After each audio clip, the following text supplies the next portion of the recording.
Why gaming as maybe, your sixth, seventh venture? You got it now. You got it right now. There are three ways to enter a market. Or start a business, I think. One is where you solve your own problem. So if you have an issue, you do it, you don't care. You just solve it. Eventually you've solved it for other people and suddenly that becomes a product everyone can use. Or you can research a market and look for a need. It's something people want, but no one has solved for. Or there's a third way, which is something people have already done. Like there's already a business solving a need, but because they haven't done it enough or the right way, you can jump right in and be number two, number three, or others are going to do it anyway. So you feel that this is good. They validated the market. Let's get right behind them. Plenty of stories about different industries where you find all three types, right? Someone who had solved a problem, someone who researched and then decided we should solve this problem, and someone found someone who had solved it and followed them and became number one. Like it's all over the place. And I won't get into a history lesson on that, but it's very prominent all amongst us in daily products you use. For us, it was a combination of number two and three. So I didn't have a problem playing games in India and or any of that sort. But my co-founder Ankush had a brilliant idea, which is like, look, there are these companies who have done some games, and then we looked at the market, which is number two also, which is the Indian population was coming up. This was the age of Flipkart and a lot of other great digital web-based companies serving Indian population who were soaring right into the internet with mobile and data and their capacity to access it. So we looked at all those verticals and we found gaming, there was no dominant company. There were just a few companies who are doing things, but no one who had really captured the market. Whereas the market study we did told us that Indians love to play games, or they're kind of come in online and surge, and everyone has a capacity to play a game, especially India is a little different from, or less different from the West, for example. So we knew that gaming will be a huge vector or industry in this case. So we followed right suit. We went right in. We started offering skill-based games, and then we dabbled into many other types of games over time. But that was the seed to it, which is knowing that others had done, but not such a great job, where we think we could have done, or we will do better, which we have, happy to say we are, sort of living the vision we had set out, but also knowing the market, which is like, okay, no dominant company, yet there are so many people online looking for this game who want to play these games, especially Indian flavored games, as you're aware, right? So we knew we could merge the two and get right through. And I think we made a good selection. And Rahul, of late, we have seen there has been increasing significance on the concept HR business partnering, wherein, you enable people to give their best. From that standpoint, who, according to Rahul, is a trusted HR business partner, and what good looks like in that scheme of things? Any thoughts? Yeah, absolutely. Titles are titles. Okay. As we go along, I think 10 years later, the title would be something else. Maybe 15 years, who knows? It was never this case, right? I think we grew up reading business books or learning about HR just being HR. Business partner or some partner, or the word partner, I guess, came into being through some practice, which is okay. There's nothing off with that. What doesn't change is the base principle, right? Which is, if you can do more for someone, if you can do more for the organization, if you can do more for a particular project or product, whatever it is, then please present yourself in that light. Please show that you intend to do that. Please share your plan, your strategy. Don't hold yourself to the core function. I think it came down to, don't be just this. If you are payroll, don't be just payroll.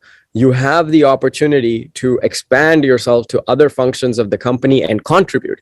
Those who care about this kind of expansion in their team members give generic titles that allow for that expansion. Like if mine, title was payroll assistant, I think it's very clear what my role and responsibility is then, right, in the company, and no one would expect me to comment on the product or get involved in recruiting or hold a team building event for expanding on the culture. Just, I'm payroll assistant, Rahul. But if my title had an expansive role, which is business partner, well, then there's a business and I can be a partner to it in any of the verticals, and I could contribute with everything across the board. And I get to choose, or my leaders get to choose, but either way, what I do is get empowered to work across the board, from recruiting to retention, as I said, to culture building, to whatever full cycle is. So that's what it means to me. And I appreciate any leader who empowers their entire team, as either call it business partners or any other title, but puts them in a position to encourage them to contribute. Because the last thing I want to conclude is, in every role, you are obviously doing a job if you walk in and you silo yourself to what you have to do every day, and that's it, right? You don't look left, you don't look right, you don't say hi to the third person down the line or expand yourself, right? Like beyond your role. That it's okay. Lots of companies and lots of jobs are out there that allow for that, and perhaps that's some people's cup of tea. I say that while I'm literally enjoying a cup of tea. So that's okay. But my experience in the kind of company we are building and we want to build expands everyone's role.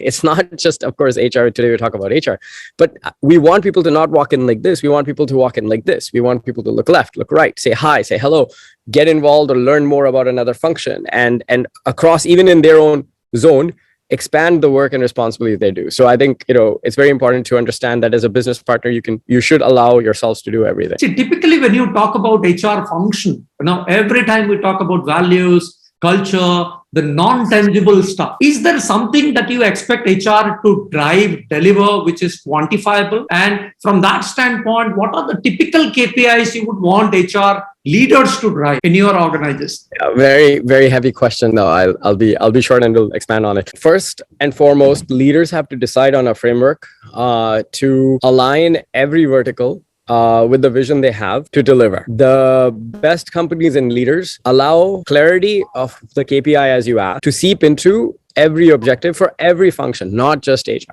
And I'm going to come down to how we did it for HR. But at Junglee Games, we're data driven. So that's one of our values. And that means that's one way to understand how we've done this is we have organization-wide OKRs. They're a bit modified to suit our style. And every function, not just HR, but HR included, of course, has objectives driven by data-based KPIs. So they're not non-tangible objectives driven by non-tangible KRs. An example would be something to the effect, I guess, improve our culture. Okay, but what does that mean? That's objective, right? Like you want to improve culture. Okay, so you get down to the key result, like you want to measure for that. Some people would just put down employee sentiment is more positive. Okay, now as we agree, that's very non-tangible. At Junglee Games, what we go down to the level of is we say the objective becomes clearer. It's improve our culture to obtain this, whatever you're trying to obtain, great place to work certification. The key result goes down to, we look at like, how do you measure? We actually ask that question. No one says, okay, well, employee sentiment, we can never measure that. Not true. Plenty of software out there. We use 15.5 and a few other things to check on employee pulse, which tells us how our people are feeling, how they'll enjoy a particular initiative, and how are they bonding with their manager and their team. And they're grading right now. Of course, if you grade this out of 5 or grade it out of 10, different people rate differently. But that's why you get a sentiment, but you get a data point sentiment, right? If someone feels bad, it will be 1 or 2. It's not going to change whether you grade out of 5 or you grade out of 10. You're still going to feel bad. You're going to do a 1. And if you feel great, you'll be a 5 out of 5 on 5, or you'll be 8, 9, 10 on 10. Correct? So it's never impossible. I go through this lots of times with lots of leaders, lots of people who come to me, very similar question, which is like, I don't know how to measure this. I'm like, no, you're asking the wrong question. You're not, if you say, I don't know, obviously you don't know. If you ask the question, which is, how do I measure this? Just change the question to how, you will start exploring and find out literally there is someone who has already answered and figured it out, whether through software, whether through a more better, different driven process, or whether they're just a KPI you just didn't know existed till you came to it, right? Very few people, for example, understand there is a employee cost to hiring, which starts from the time you put the role out, because you're actually paying for the time of the talent recruiter to interview, to source, right? So that employee has started costing you from that point itself, right? The posting, all the way down to the time of the individuals who take the interviews, all the way down to the time you finally onboard them, in which there's more cost. And so an employee cost is not just the salary. There's an actually point-to-point cost of an employee, for example. Now, those who don't understand this will say, and my employee cost is a salary. That's the metric they assign to someone, right? Someone costs a salary. But no, someone actually costs salary plus, plus, plus.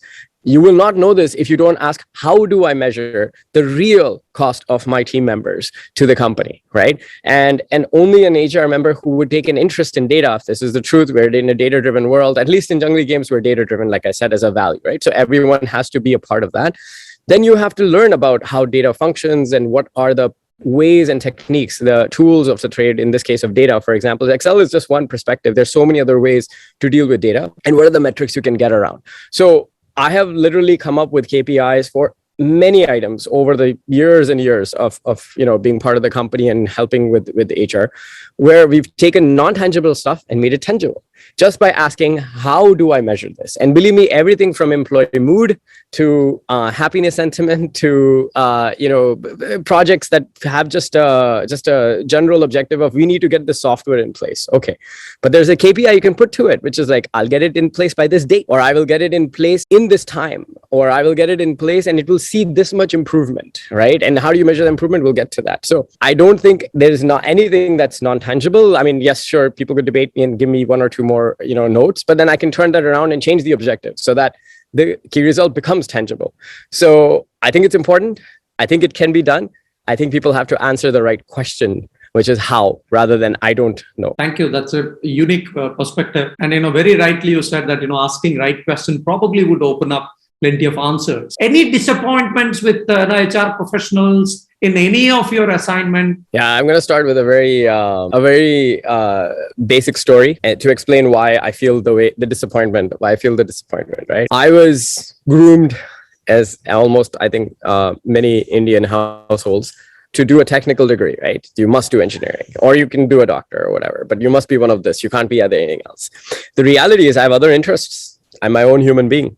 So what happened in university is I took engineering, but I also took the time to take extra courses because I really enjoyed psychology and philosophy. I really did, And no surprise to anyone, right? I scored the best in those courses, but I studied the least in those courses. And it wasn't because they were easy. It was because I had a deep interest. And I really wish everyone comes into a function where they have a deep interest, a passion to be in that role, right? You've heard this before, right? When it doesn't feel like work, then it really isn't work. And you're going to do your best work actually at that time, right? And you may call it work, but you're living your passion, right? You're living what feels natural to you. You're living what you want to learn in, right? Like, you will only be happy about learning in your role if you actually enjoy what you're doing. Now, I know not everyone has that opportunity or capacity or support to go in that direction, but that's okay. At least hopefully someone will listen to this, and those who do have the chance to change may change, and those who think they're in the right track will only be reinforced. It's very important that you be passionate about what you do, right? So coming back to today, that's how and why I started the company together with Ankush in that sense, focused on the culture and the HR side of things, because that not only just came naturally to me, but it was a passion and interest to build a great culture and a great organization and care, right? Care for the people and care for what they do and care for supporting them and all the little pieces that I talked to you about, which is be the best in talent acquisition, be the best in retaining your talent, be the best in culture, right? Like, that was a passion driven from inside. It wasn't a job. And so when I speak to HR professionals, I look at them. These are people who have taken the time to get trained, because you're a professional means you got trained professionally, you have a certification, you've done it. But some of them, not all of them, some of them do it because they wanted a job in this line, or they couldn't do something else, or they couldn't pursue another passion. Then I look at them and I say, like, you should really give yourself a chance. either stay in this, but then build the passion and build the reality of what it is to be in this role, or pursue whatever you want to pursue. But don't come like this, because I have spoken to so many HR professionals who don't have the empathy, the three things that I speak about, right? Like, to me, empathy is like a core value of the base function of this entire, sort of sector, right? Because it's human. It starts with the word human, right? Human resources, human. So if you don't have empathy, you don't understand humans, like psychology, philosophy should be basics in the sort of structure of what everyone learns, because you have to know how people think, right? I cannot, for example, if I'm choosing to let someone go, should I do it on Friday evening or should I do it on Monday morning? I'm not going to answer that question. This is something people need to look up, because empathy will tell you which day and at what time you should tell someone that they're no longer, in the function they're supposed to be, and support them in the exit. But that's a tough one, right? Like, you can drown the company's, culture by doing it the wrong way. But you're not going to do it if you don't have empathy. You're not going to do it properly if you don't have a passion and care for the role you're in to learn that empathy. And empathy was just one part of it, as I said. The other core parts, of course, being that you need to be learning, right? So you're not going to do it if you're not learning, right? And you're not going to do it if you don't want to change, if you have a way and a style and you're not willing to evolve. So I go back to it, like my disappointment is for those who are in the role but don't have a passion for it.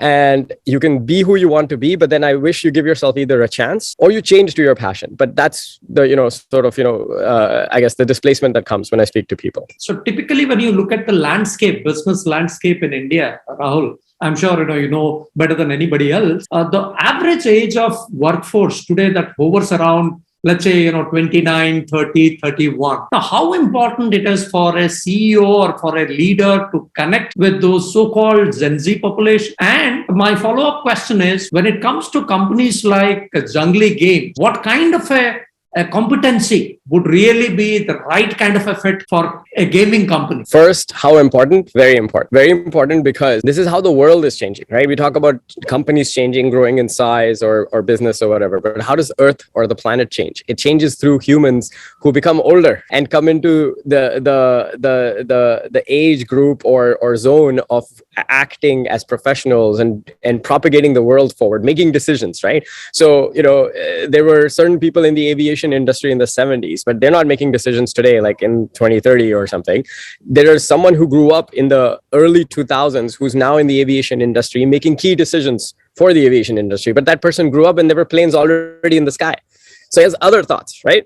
And the people who were doing it in the 70s, they didn't grow up with the same capacity of the aviation industry and how it functioned. So they made other decisions. So I hope people understand that humans growing up is how the earth changes. So it's very important for very key for the company and the leaders to understand and be connected to these people, because this is how everything is changing. It's changing through people and humans. Competency, I know you asked from a gaming industry specific, but reality is the only competency that's gaming specific is knowing games, right? If I have two candidates and one knows the gaming industry a little bit more than the other, I will, and both have the same base skills, I will pick the one who knows more, obviously, right? So it becomes the additional advantage. And it's just not true for gaming, right? If you're going to go try to be a member of a team of any company, you should know about that company and that sector.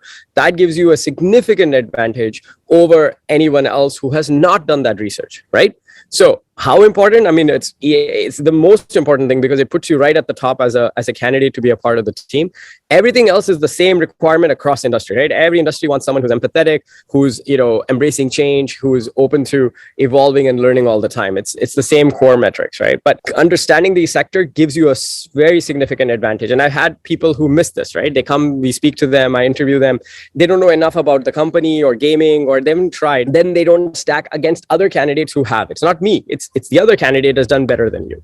So that's the important part. I want to say two more things, right? Which is, one, leaders should surround themselves with all age groups. This is a mistake leaders do as they grow. And you hear about this in big companies that have scaled so much that the board members are all individuals of the same age group. And that's not helpful. There's no diversity. What you want to do, great leaders do, is they have diversity in every aspect: gender, nationality, culture, religion, whatever. You throw any kind of diversity, but also age, because you need the younger and the older all at the same table giving their opinion. So you as a leader get an input from both sides of how the earth was changing, right? How people are changing, what change is there in business and the sector you're in.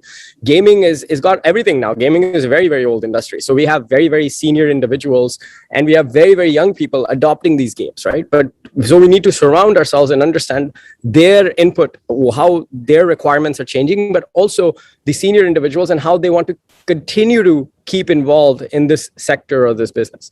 So one thing leaders don't do is surround themselves with diversity. You should, of all age groups. It's very helpful. You make very good decisions. Very easy ways. Just get advisors. Get an advisor. Like for me, it's easy to stay in touch with a lot of young, motivated leaders through WhatsApp, right? As friends and stuff. But really, they don't know they're my advisors. I don't say that because then maybe their head will inflate like, oh, I'm an advisor, right? To Rahul. But I learned from them, and then I learned from the seniors as well. So get advisors or just around. The second thing is a young leaders program. The young leaders program is very important, where you groom people as interns or people who are coming early on in their career to give you, again, the diversity in your senior organization, to understand how, like, the ideas that you can have, how the world is changing, how the business or the sector is changing, and the perspective they bring you wouldn't have unless you hear them, right? Otherwise you're only listening to one side, and you're going to build a product only for that side, and so your company will become just that company, not a company that involves the whole addressable market. So I think that's an important piece. Thank you so much. Okay. Absolute pleasure learning from you.